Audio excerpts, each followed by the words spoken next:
جس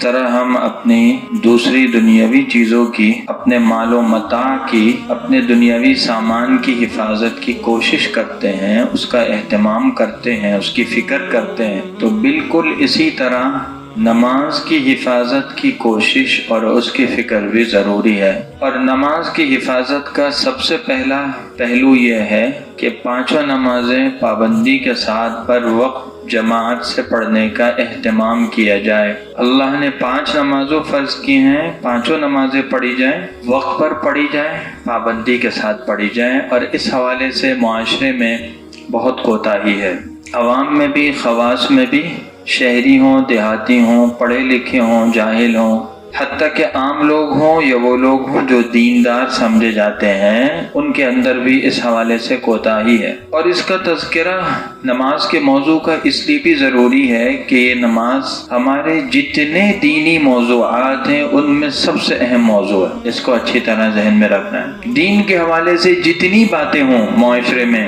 مسجد میں، دینی مراکز میں، خانقاہوں میں، تبلیغی مراکز میں، مدارس میں، اس میں سب سے اہم موضوع نماز ہے، اس لیے کہ نبی کریم صلی اللہ علیہ وسلم کے ارشاد کا مفہوم ہے کہ قیامت کے دن سب سے پہلا جو سوال ہوگا اور حساب ہوگا مومن سے وہ نماز کے بارے میں ہوگا۔ اول ما یحاسب به العبد یوم القیامت صلاۃ۔ اگر نماز ٹھیک نکلی تو دوسرے اعمال بھی ٹھیک، معاملہ آسان ہے، اور اگر نماز کے اندر خرابی اور گڑبڑ اور کمزوری نکلی تو دوسرے اعمال میں بھی فساد اور خرابی آئے گی، معاملہ سخت ہوگا۔ اور حدیث پاک میں یہ بات بھی آئی ہے کہ اسلام کی علامت ہے نماز، یہ ایمان کی علامت ہے، یعنی اگر کسی کے مومن ہونے کی کوئی نشانی مانگنی تو یہ دیکھنا ہے کہ اس کے اندر نماز والی بات کتنی ہے۔ اس لیے نماز کی فکر کرنا اور اس پر توجہ کرنا یہ بہت ضروری ہے۔ نماز کی حفاظت کا دوسرا اہم پہلو یہ ہے کہ نماز کے اندر خشوع اور خضوع لانے کی کوشش کی جائے۔ جس طرح ہمارا ایک جسم ہے اور ایک روح ہے جو اس جسم کے اندر کام کر رہی ہے، اور اصل چیز وہ روح ہے۔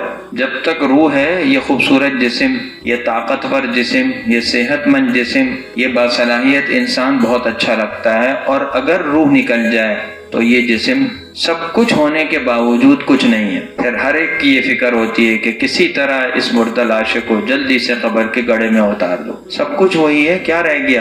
بات یہ ہے کہ اس کے اندر سے خشوع اور خضوع نکل گیا۔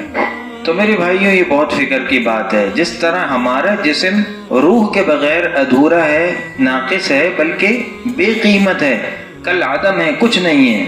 جسم میں رکھی تمام صلاحیتیں، خوبیاں، اچھائیاں، خوبصورتیاں بے حیثیت ہے، بالکل اسی طرح اللہ تعالیٰ کی بھی اعمال کی قیمت خشوع سے بنتی ہے۔ عمل کی ایک ظاہری شکل ہے اور ایک عمل کی روح ہے، یہ روح کیا ہے؟ وہ خشوع اور وہ خضوع جو اس عمل کے اندر ہوتا ہے، یعنی عمل کو کرتے وقت اللہ کا دھیان، اللہ کی طرف توجہ، اللہ کی طرف یکسوئی، یہ ہے وہ خشوع اور خضوع جس سے اس عمل کے اندر کوالٹی آتی ہے، معیار آتا ہے۔ اور جس طرح دنیا میں قیمت معیار کی ہوتی ہے تو اللہ تعالیٰ کے بھی عمل میں معیار دیکھا جاتا ہے جو اس خشوع سے بنتا ہے، اور یہ خشوع دل کا عمل ہے، اس خشوع کا تعلق دل کے ساتھ ہے۔ علامتیں ہیں خشوع کی، نشانیاں کچھ ہیں جو ظاہر سے نظر آتی ہیں، لیکن ہے یہ خشوع خالص دل کا عمل۔